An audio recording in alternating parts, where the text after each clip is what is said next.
পরন্ত বিকেলে জোয়ার এসেছে সুবিশাল সমুদ্র তটে।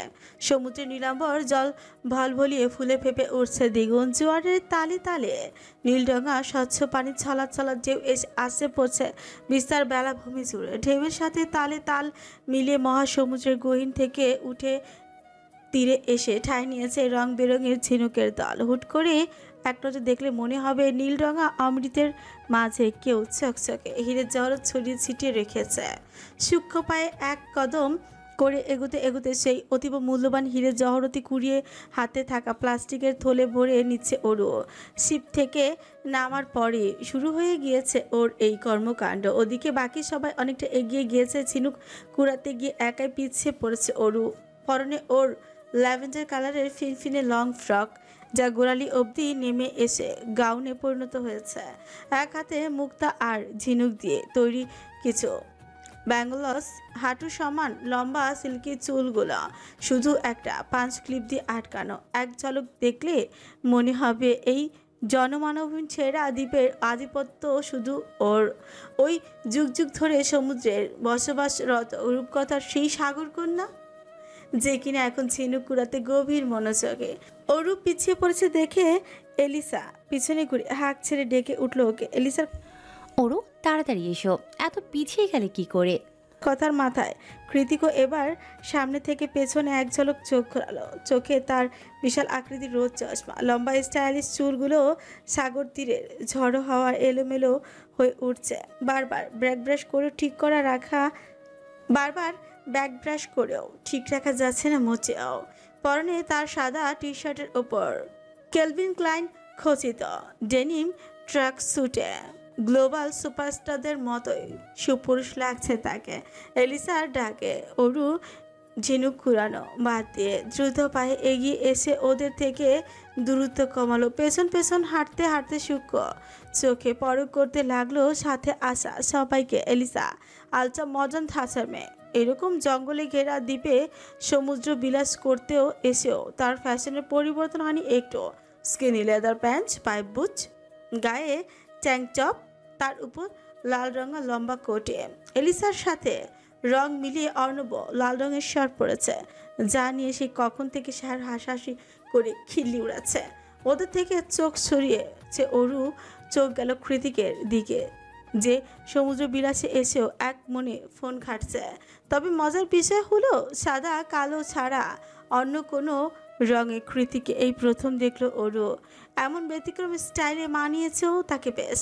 এই গ্রুপের মধ্যে শায়রি একমাত্র মানুষ যে কিনা পুরোপুরি অরুর মন মতো। শায়রের মাথার স্ক্রুও সবগুলো ঠিক আছে মনে হচ্ছে।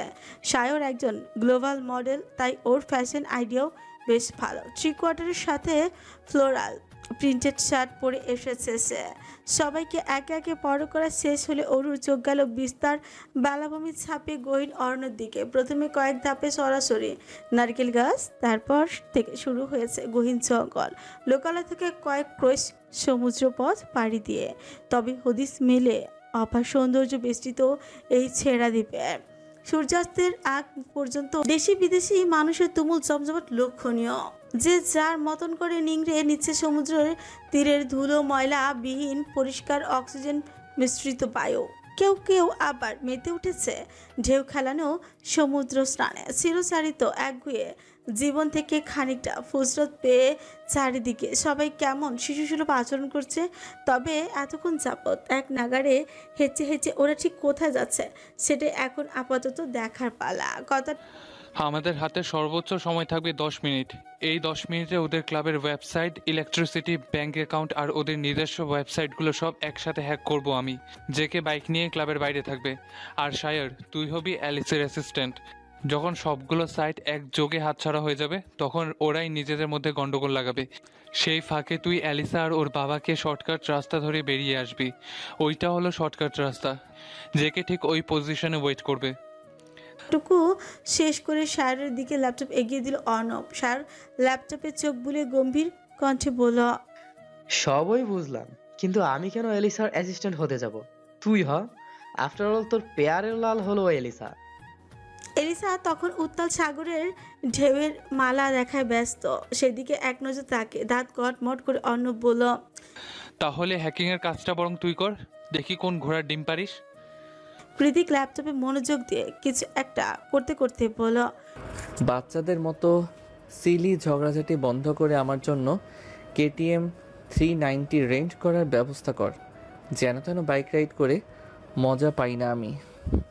অর্ণব বিরক্তি মাখা চোখ দুটো এবার শাড়ির দিকে থেকে ঘুরিয়ে কৃতিকের দিকে গেল। হেলদোলবিহীন কৃতিককে উদ্দেশ্য করে অর্ণব তেতে উঠে বলল, তুই কেন এত রাইডিং কম্পিটিশনে আসিস যে তোকে পছন্দের বাইকটাই রাইড করতে হবে? কৃতিক ল্যাপটপ থেকে চোখ সরিয়ে ভাবলেসিন মুখে বলল, দুটো জিনিসে আমি কম্প্রোমাইজ করি না অর্ণব, আর কোনোদিন করবও না। তার মধ্যে একটা হলো বাইক। আরেকটা? শায়র একবারই জিজ্ঞেস করল। কৃতিক এবার নিঃশব্দে অরুর দিকে তাকালো, যে এই মুহূর্তে খুবই মনোযোগ সহকারে ভেজা বালুর আস্তর দিয়ে ক্যাসেল বানাতে ব্যস্ত। অরুকে বালু দিয়ে ক্যাসেল বানাতে দেখে শায়রও এগিয়ে গেল সেদিকে। অরুর পাশে গিয়ে বসে আগ্রহী স্বরে বলল, আমি হেল্প করব? অরু উল্টো প্রশ্ন করে বসল। সত্যি করবেন? অরু উল্টো প্রশ্ন করে শুথল। শায়র হ্যাঁ সূচক মাথা নাড়িয়ে অরুর হাতে হাত লাগায়। অরুকে সাহায্য করতে করতে শায়র খেয়ালই করেনি যে কেউ একজন ওকে চোখ দিয়ে গিলে খাচ্ছে। সেই সাথে অরুকেও। বালুর ক্যাসেলটা তখন প্রায়ই তৈরি হয়ে গিয়েছে। দুজন মিলে মিশে করায় বেশ সুন্দরভাবে ফুটে উঠেছে ডিজাইনটা। এবার ফিনিশিংয়ের পালা। বালুর আস্তরে আলতো আলতো করে হাত বোলাতে গিয়ে অরুর হাতে একটুখানি স্পর্শ লেগেছে কি লাগেনি তৎক্ষণাৎ কয়েক মিটার দূর থেকে কর্কশ কণ্ঠে চেঁচিয়ে উঠল কৃতিক। শায়রের বাচ্চা! আচমকা চিৎকার শুনে লাফিয়ে উঠে পেছনে চাইল শায়র। কয়েক মিটার দূরত্বে হাত মুঠি করে দাঁড়িয়ে থাকা কৃতিকের মুখভঙ্গিমা দেখলেই ওর গলা শুকিয়ে গিয়েছে।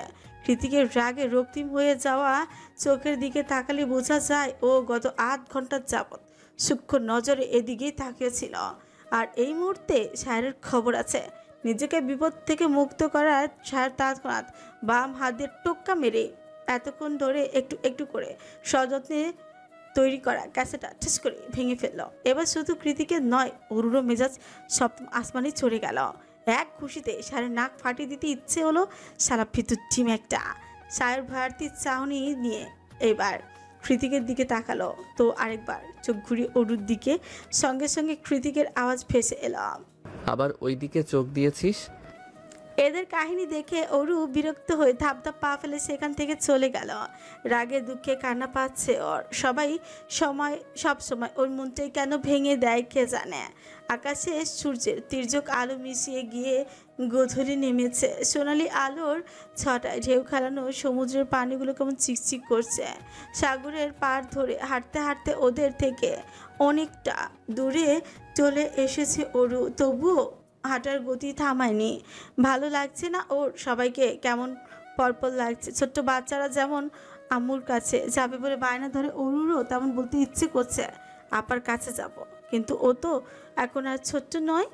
সেসব বলে নিজের আত্মসম্মানের 12টা বাজানোরও কোনো ফুসরত নেই। ওদিকে শায়রকে ইচ্ছে মতো কতগুলো ছাড়ি দিয়ে অনেকটা দূরে রেখে অরুর পিছু নিয়েছে কৃতিক। মনে মনে বলছে, দেখি কতদূর যেতে পারিস। আমি আটকাতে গেলে তোর খবর আছে আজ।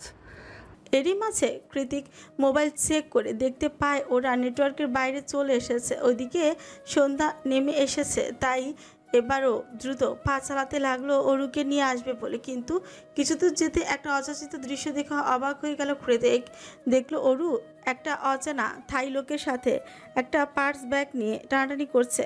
টানটানি বলে ভুল হবে, এক প্রকার জোর জবরদস্তি করছে লোকটার সাথে। অরুর পাশে দাঁড়িয়ে আছে অদ্ভুত দেখতে একটা কুজো বৃদ্ধা মহিলা, যার বিনুনি করা সাদা চুলের ফাঁক দিয়ে উঁকি দিচ্ছে কুচকুচে কালো চোল। মহিলার ভাবভঙ্গিমাও ভারী অদ্ভুত। কৃতিক খানিকক্ষণ দূরে থেকে দাঁড়িয়ে সবটা বোঝার চেষ্টা করো, তারপর এগিয়ে গিয়ে ফট করে অরুর হাত টেনে ধরে ব্যাগটা থাই লোকটার হাতে এগিয়ে দিয়ে বলল, I am extremely sorry, you can go now. লোকটা কৃতিককে ধন্যবাদ জানিয়ে চলে যেতে কৃতিক তীক্ষ্ণ চোখে নজরে ছদ্মবেশী বৃদ্ধার দিকে তাকালো। ওর বাজ পাখির মতো ধারালো চোখে এক পলক চোখ পড়তে শুষ্ক চোখ গিলে উঁচু পথে হাঁটা দিল বৃদ্ধা। তৎক্ষণাৎ হিংস্র বাঘিনীর ন্যায় তেতে উঠল অরু। কণ্ঠে একরস বিরক্তি আর ঝাঁস নিয়ে বলল, আপনি কেমন লোক বলুন তো? হ্যাঁ, একটা হাইজ্যাকারের হাতে ওই বৃদ্ধা মহিলার সব টাকা পয়সা তুলে দিলেন? এতটা নির্দয় কেন আপনি? আপনি আপনার মা হলে উনি আপনার মা হলে এই কাজটা করতে পারতেন কখনো? মায়ের শাসন বারণ ছাড়া উচ্ছৃঙ্খল জীবনে বড় হলেই হয়। রাগের বহিঃপ্রকাশ ঘটাতে গিয়ে কি থেকে কি বলে ফেলেছে অরু তা নিজেও জানে না। তবে কথার মাঝপথে প্রীতিকের শক্ত হাতে চপরাঘাত এসে আছড়ে পড়ল অরুর নরম তুলতুলে গালে। যার আঘাতটা এতই জোরে ছিল যে অরুর মনে হলো ওর গালটা এক্ষুনি খসে পড়বে। উড়ন্ত অগ্নিস্ফুলিঙ্গ বিস্ফোরণের মতোই ব্যথা জ্বলছে যাচ্ছে গালটা। আগে মানুষ চিনতে শেখো, পরে জাজ করতে আসিস, ইডিয়েট। নিজের গালে হাত দিয়ে চলচল নয়নে কৃতিকের অগ্নিমূর্তির দিকে তাকালো অরু। অস্ত যাওয়া সূর্যের সিঁদুর রাঙা আলোয় ওর মুখটা ভয়ানক দেখাচ্ছে। ফর্সা আকর্ষণীয় গৌর মুখটা মুহূর্তেই কেমন লালচে বর্ণ ধারণ করেছে। কৃতিক চোয়ালটা জিদের তোপে থিরথির করে কাঁপছে। অরুর মুখ উঁচে, ওর কথার পাশে কিছু বলতে যাবে তার আগে কৃতিক তাতে দত পিষে পড়ল। আমার চোখের সামনে থেকে যা ওরু, নয়তো আরও মায়ের খাবি।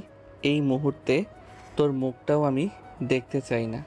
কৃতিকের কথার পারদের মতো জেদ ছড়িয়ে পড়ছে অরুর শরীর রঞ্চে রঞ্চে।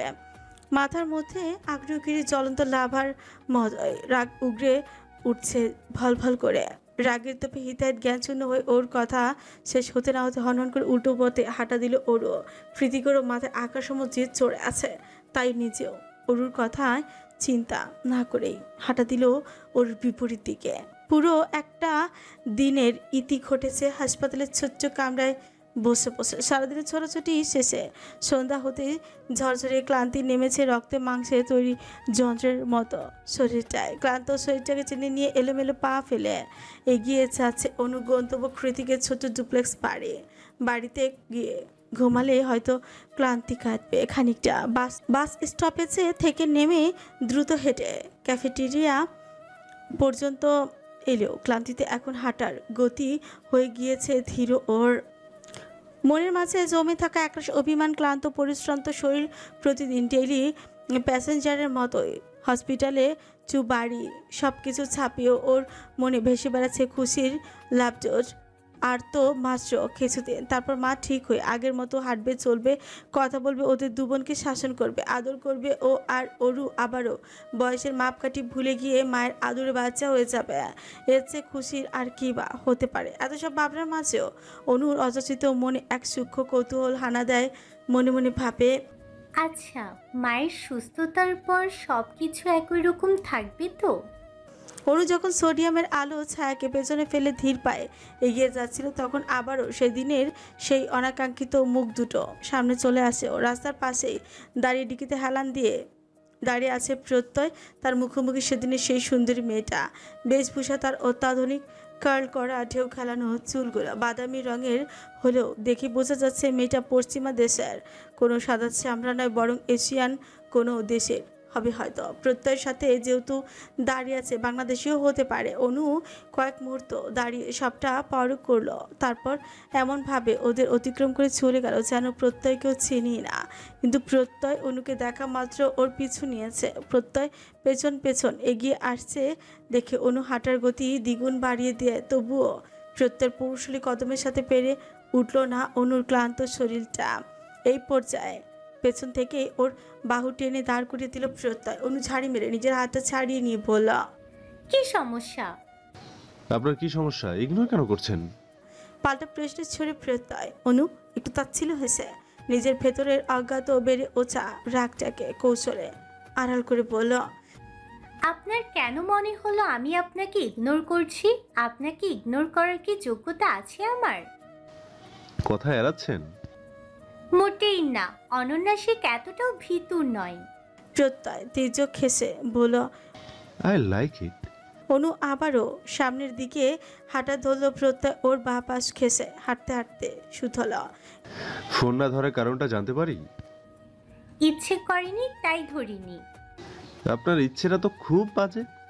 এই বলে অনুর 5 আঙ্গুলের ভাঁজে নিজের আঙুল ঝুঁকে শক্ত করে চেপে ধরল প্রত্যয়। অনু হাঁটা থামিয়ে আবারও বিরক্তি নিয়ে বলল, আবারও হাত ধরেছেন কেন?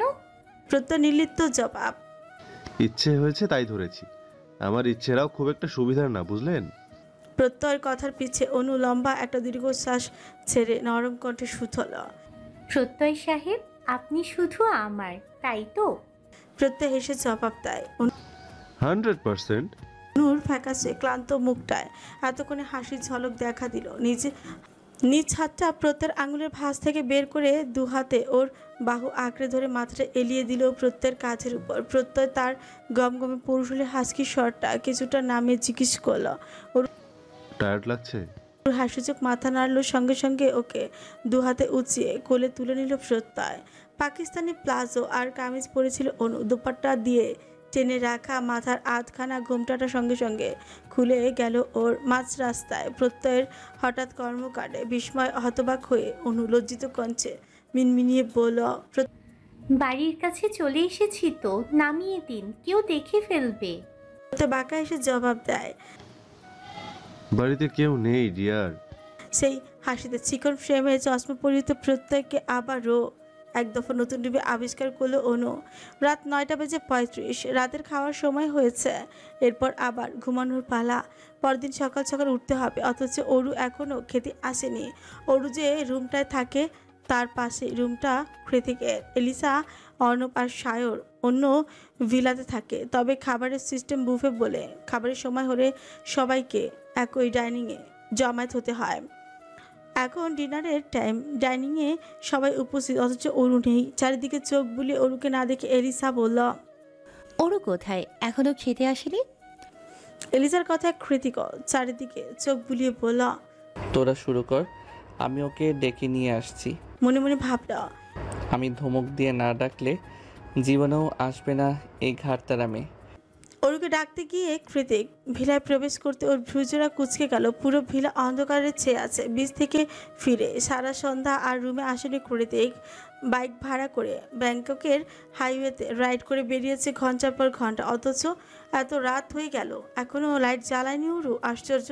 কৃতিক দ্রুত পায়ে এগিয়ে গিয়ে প্রত্যেকটা রুমে লাইট জ্বালো। অতঃপর অরুর রুমের সামনে গিয়ে ওকে ডাকতে আরম্ভ করলো। ভেতর থেকে কোনো সারা শব্দ না পেয়ে কৃতিক বিস্মিত হয়ে পড়লো। মনে মনে ভাবল, কালকের মতো কিছু হয়নি তো আবার? কালকের কথা মনে পড়তেই পাসওয়ার্ডটি টিপে তৎক্ষণাৎ ভেতরে প্রবেশ করলো কৃতিক। ভেতরে প্রবেশের সঙ্গে সঙ্গে শির দ্বারা বেয়ে যেন শীতল স্রোতই নেমে গেল। মনে হলো কলিজাটা কেউ খামচে ধরেছে। পুরো রুম ফাঁকা। তাহলে অরু কোথায়? এলিসা, অর্ণব, সায়রের কালকের ব্যাপারটা নিয়ে আলোচনা করেছে আর খাবার খাচ্ছে। এলিসা ভুক্তভোগী, অথচ টেনশনে মাথা ফেটে যাচ্ছে অর্ণবের। সেই নিয়েই কখন থেকে হাসছে সায়র। সায়র যখন অর্ণবকে নিয়ে হাসতে হাসতে মাটিতে লুটুপুটি খাবে ভাব, সেই মুহূর্তে ছো মেরে ওর কলার চেপে ধরে কৃতিক হুঙ্কার দিয়ে সুতল। ওরু কোথায়? সায়র অসহায়ের মতো বলল, নিজের। ওরও কোথায় মানে? সেই যে বিকেলে উত্তম মাধ্যম দিলি, তারপর আর আমি ওরুর কাছেও যাইনি। Believe me, god promise. নিজের কণ্ঠনালীর থেকে হাত ছুটিয়ে কথাটা বলল সায়র। কৃতিক আস্তে করে সায়রকে ছেড়ে দিয়ে সোজা হয়ে দাঁড়ায়। কপালের সবগুলো রগ ফুলে আছে, ওর চোয়াল হয়ে আছে ইস্পাতের ন্যায় শক্ত।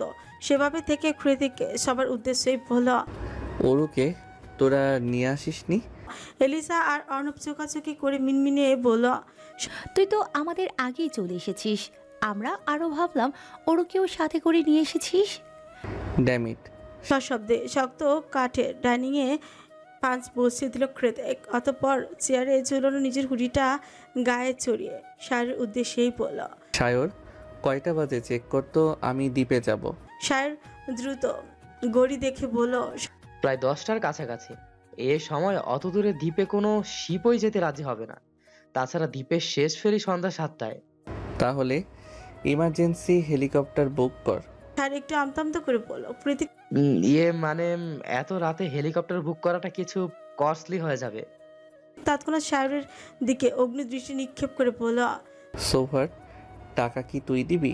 তিমিরে ঢাকা গভীর অরণ্যে পথ হারিয়ে পায়ে কাটা ফুটিয়ে জটলা পাকানো দানব আকৃতির বট গাছটার নিচে বসে ফুপিয়ে কাঁদছে ওর। তখন রাগের তোপে ইতায়েত জ্ঞানশূন্য হয়ে এক মনে হাঁটতে হাঁটতে কোথায় এসে কোন রাস্তা দিয়ে এসেছে কিছুই মনে নেই ওর। যখন মস্তিষ্ক নাড়া দিল যে ও গহীন জঙ্গলের মধ্যে চলে এসেছে, তখনই ঘোর আধারে ছেয়ে গিয়েছে ধরণী। অমাবস্যার রাতে জঙ্গলের মধ্যে এতই অন্ধকার যে নিজের হাত পা পর্যন্ত খালি চোখে দেখার জো নেই। অরু যখন বুঝেছে যে ও পথ হারিয়েছে ফেলেছে, তখনই মতিভ্রম হারিয়ে অন্ধকারের মধ্যে দিক বেদিক ছুটছে ও, যার ফলে বন বিছুটিতে বেঁধে জুতো সহ পায়ের বিভিন্ন অংশ ছিঁড়ে রক্তাক্ত হয়ে গিয়েছে পা দুটো। হাঁটতে না পেরে অন্ধকারের মাঝে অসহায়ের মতো গলা ফাটিয়ে ডেকেছে সবাইকে, অথচ নীরব বেলাভূমিতে একটা মানুষের আওয়াজও শোনা যায়নি। বরং ওর ডাকের বিপরীতে ভেসে আসছে রাত জাগা বন্য প্রাণী আর হুতুম প্যাঁচার গা গোলানো ভয়ানক আওয়াজ। এক পর্যায়ে ডাকতে ডাকতে গলার স্বর ভেঙে গিয়েছে ওর। শেষমেশ হাল ছেড়ে দিয়ে শরীর আর মনের জমাট বাঁধা ব্যথা নিয়ে গাছের নিচে বসে পড়ে উড়ো ফুপিয়ে কেঁদে ভাসাচ্ছে নিস্তব্ধ অরণ্য। কান্নার তালে তালে কেঁপে উঠছে ওর ছোট্ট শরীরটা। এভাবেই কিছু সময় অতিবাহিত হয়। অরু এখনও হাঁটুতে মুখ গুজে কাঁদছে, চারিদিকে তাকাতেও কেমন গাছ ছমছম করছে ওর। সে সময় হঠাৎ শুকনো পাতার মর্মর আওয়াজ পেয়ে মাথা তুলে সামনে চাইল ওরও। চারিদিকে অন্ধকার, সামনে পেছনে কিছু দেখা যাচ্ছে না, অথচ পায়ের কাছে কোনো কিছুর উপস্থিতি সুস্পষ্ট। কিন্তু কে? ব্যাপারটা বোঝার জন্য নিজের এক পায়ের ছেঁড়া জুতোটা দূরে ছুঁড়ে মারল অরু। সঙ্গে সঙ্গে ফনা তুলে হিসিয়ে উঠল জঙ্গলি এক সরীসৃপ। হঠাৎ করে নিজের এত কাছে সাপের উপস্থিতি টের পেয়ে ক্রন্দনত মুখটাকে দুহাতে চেপে চোখ মুখ বন্ধ করে খেঁচে দৌড় লাগালো অরু। অন্ধকারে দৌড়াতে গিয়ে বন বিচুটিতে বেঁধে বারবার হুমড়ি খেয়ে পড়ছে, তবুও শরীরের সর্বশক্তি প্রয়োগ করে পুনরায় দৌড়াতে লাগলো অরু। এক পর্যায়ে চোখের সামনে জ্বলন্ত দুটো চোখের উপস্থিতি টের পেয়ে ছোটার গতি আবারও থমকে গেল ওর। হঠাৎ করে অন্ধকারের জঙ্গলে এমন জ্বলন্ত চোখ দেখে ভয় আতঙ্কে জর্জরিত হয়ে গগন কাঁপিয়ে চিৎকার করে দিয়ে উঠল অরু। মনে মনে ভাবল, এটা আবার কি? কোনো বাঘ ভাল্লুক না তো? এবার আমি কোন পথে যাব? কাল সকাল অবধি আদৌ বেঁচে থাকবো তো?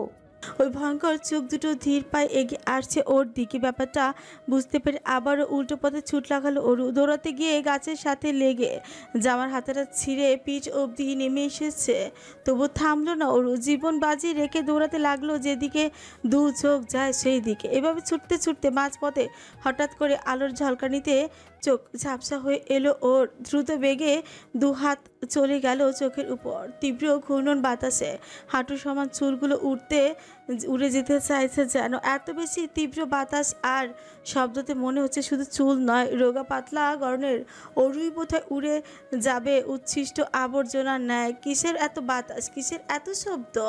সাগর পাড়ে কি ঘূর্ণিঝড় শুরু হলো কিনা বোধগম্য হলো না ওরুর। এতক্ষণে অন্ধকারে থাকা চোখ দুটো হঠাৎ আলোর ঝলকানিতে যেন এখন পুরোপুরি অন্ধ হয়ে গিয়েছে। তাই বেশ কিছুক্ষণ বাদে একটু রয়েছে চোখ দুটো খুলল অরু। আর চোখ খোলা মাত্রই মানুষের উপস্থিতি টের পেয়ে যেন ধরে প্রাণ চলে এলো ওর। হেলিকপ্টারের নিয়ন আলোতে অরু দেখলো ওর থেকে বেশ অনেকটা দূরে বিশাল হেলিকপ্টারের নিচে দাঁড়িয়ে আছে লম্বা মতো একজন, পরনে তার কালো হুডি, নিষ্প্রভ চোখ দুটো আহতদের মতো অরুর দিকে নিবদ্ধ। তার চারিদিকে ভালোভাবে তাকিয়ে এতক্ষণে অরু খেয়াল করলো ও দৌড়তে দৌড়তে সাগর পাড়ে চলে এসেছে। আর চোখের সামনে যে মানুষটা নিষ্প্রভ চোখে ওর দিকে তাকিয়ে আছে, সে আর কেউ নয়, স্বয়ং কৃতিক, ওর সেভিয়র। মানুষটা কৃতিক এটা বোধগম্য হতে দৌড়ে গিয়ে ওর বুকে ঝাঁপিয়ে পড়ে শব্দ করে কেঁদে উঠল অরু এতটা জোরে কৃতিকের বুকে ঝাঁপিয়ে পড়েছিল যে কৃতিকের পেশিবুল শৈচক কম্পিত হয়ে উঠছে। কাঁদতে কাঁদতে এক হাতে কৃতিকের হুডি খামচে ধরে অন্য হাত দিয়ে ক্রমাগত ওর বুকে আঘাত করে যাচ্ছে অরু। বিপরীতে কৃতিক টু শব্দ করছে না, চুপচাপ চোখ বন্ধ করে দাঁড়িয়ে আছে। কারণ এই মুহূর্তে উপরওয়ালার কাছে ওর চেয়ে কৃতজ্ঞ বোধ হয় আর কেউ নেই। ক্রন্দনরত অরু এখনও ওকে ইচ্ছে মতোই কিল ঘুষি দিয়ে যাচ্ছে। কৃতিক তাতে নজর না দিয়ে আলতো হাত বুলিয়ে দিল অরু নরম তুলতুলে গালে, যেখানটায় ওর 5 আঙুলের ছাপ এখনও দৃশ্যমান। ইচ্ছে তো করছে আরও গভীরভাবে আদর করে দিতে, কিন্তু তা তো সম্ভব নয়। তাই নিজের হুডিটা খুলে সেটা তারা অরুর পুরো শরীরটা ঢেকে দিয়ে ওকে কোলে নিয়েই উঠে চলে গেল চলন্ত হেলিকপ্টারে। অরু এখনও কৃতিকের কলার ছাড়েনি, একইভাবে ধরে রেখেছে। ওর বোধহয় বিশ্বাস ছিল কৃতিক ওকে রেখে দ্বীপ ছেড়ে যাবে না, কিছুতেই যাবে না। পাহাড়ের চূড়ায় অবস্থিত দোচালা আলিশান ভিলার গা দাবিয়ে দেওয়া নরম বিছানাতে এপাশ ওপাশ করে কিছুতেই ঘুম নামছে না দু চোখের পাতায়। অবাধ্য মনটা ক্রমাগত অন্য কারো নাম জপে যাচ্ছে। বিছানায় গা এলিয়ে দেওয়ার পর থেকেই রুমের এক পাশে স্থির মূর্তির মতো দাঁড়িয়ে থাকা দক্ষিণের জানালাটা হাট করে খোলা, সেটা থেকে পাতলা ফিনফিনে সফেদ পর্দা ছাপিয়ে হুহু করে বাসন্তী হিমেল হাওয়া এসে শরীর নাড়িয়ে দিচ্ছে বারংবার, তবুও ঘুমকুমারির দেখা নেই। হুট করে বিছানা ছেড়ে উঠে গিয়ে আকর্ষণীয় স্টাইলিশ চুলগুলো ব্যাক ব্রাশ করতে করতে দক্ষিণা জানালার মুখোমুখি হয়ে দাঁড়ালো কৃতিক। কপালে তার গভীর চিন্তার ভাঁজ, ঠোঁটের ভাঁজে সিগারেট ধরিয়ে মুখে বিড়বিড়ালো অস্পষ্ট আওয়াজ। কি করব আমি? দিনে দিনে আমার আনহেলদি অবসেশনে পরিণত হচ্ছিস তুই। পাশ ফিরেই তোকে দেখতে পাবো এমন দিনের জন্য আর কতদিন অপেক্ষা করতে হবে আমায়? তোকে যে আমার চাই, যেই মুহূর্তে মনটাকে আর মানাতে না পারবো, ঠিক সেই মুহূর্তে এসব ফাকিং বয়সের পার্থক্য, সম্পর্কের জটিলতা কিংবা এর চেয়েও আরও বড় কোনো বাধা, সব কিছুকে জাস্ট উপড়ে ফেলে দেব আমি। Mind it Aurora Sheikh.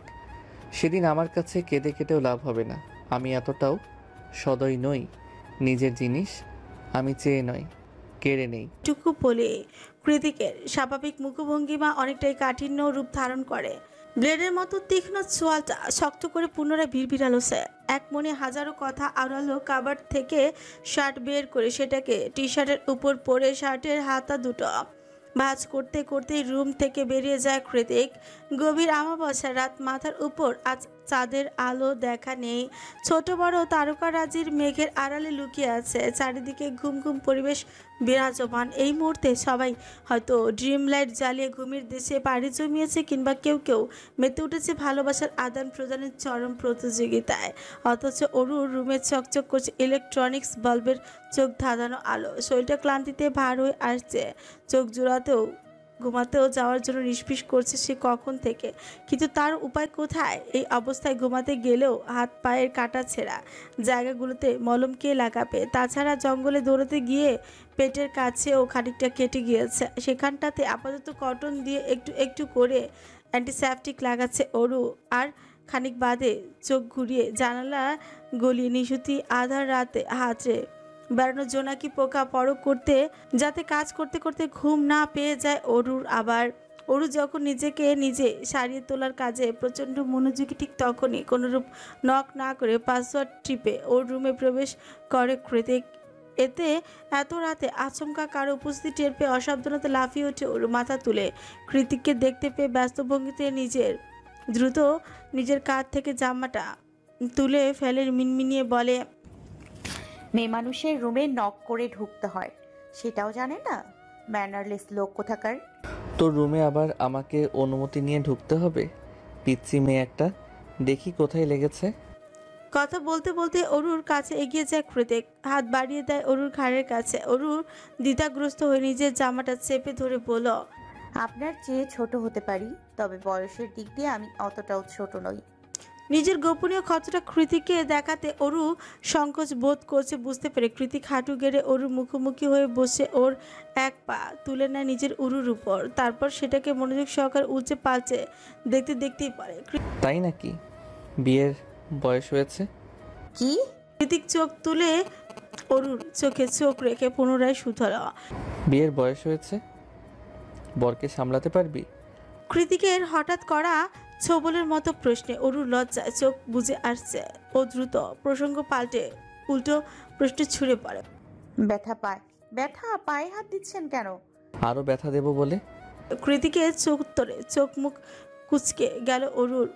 অবিশ্বাস্য কণ্ঠে নিজের পাটা কৃতিকের থেকে ছাড়ানোর চেষ্টা করে ও বলল, আপনি আবার ব্যথা দেবেন? অরুর কথাটা বলতে যতক্ষণ সঙ্গে সঙ্গে পুরো রুমে ঝংকার তুলে শব্দ করে হেসে উঠল কৃতিক। কৃতিককে এইভাবে হাসি থেকে আপনা আপনি ফাঁক হয়ে গিয়েছে অরুর উষ্ঠধর। চোখ দুটো হয়ে উঠেছে হাঁসের ডিমের মতো গোল গোল। ও কি সত্যি দেখছে নাকি স্বপ্ন? সবই বুঝতে উঠতে পারছে না অরুকে এসে কখন থেকে হাঁ হয়ে থাকতে দেখে কৃতিক নিজের চিরচারিত রূপে ফিরে এসে গম্ভীর মুখে বলে, হ্যাঁ, হা করে আছিস কেন? মাছি খাওয়ার শখ হয়েছে? কৃতিকের কথার পাশে অরু অবিশ্বাস্য সুরে বলে উঠছে। আপনি হাসতেও পারেন? অরু কোনরূপ কথায় প্রতিক্রিয়া না করে কৃতিক হাত বাড়িয়ে বলে। ওই পা দেখি। অরু সামান্য উকি দিয়ে দেখলো ওর একটা পায়ে খুব সুন্দর করে ব্যান্ডেজ বেঁধে ফার্স্ট এড করে দিয়েছে কৃতিক। এরপরে আরেকটা পা নিজের অরুর উপর রেখে ঘুরিয়ে ঘুরিয়ে দেখতে দেখতে বলল, ওই পায়ের নূপুর কোথায়? অরু ঠোঁট উল্টে অসহায় সুরে বলল, হারিয়ে ফেলেছি। এই নুপুরটা আমার খুব পছন্দের ছিল জানেন, তাই তো একটা হারিয়ে যাওয়ার পরেও আরেকটা খুলিনি।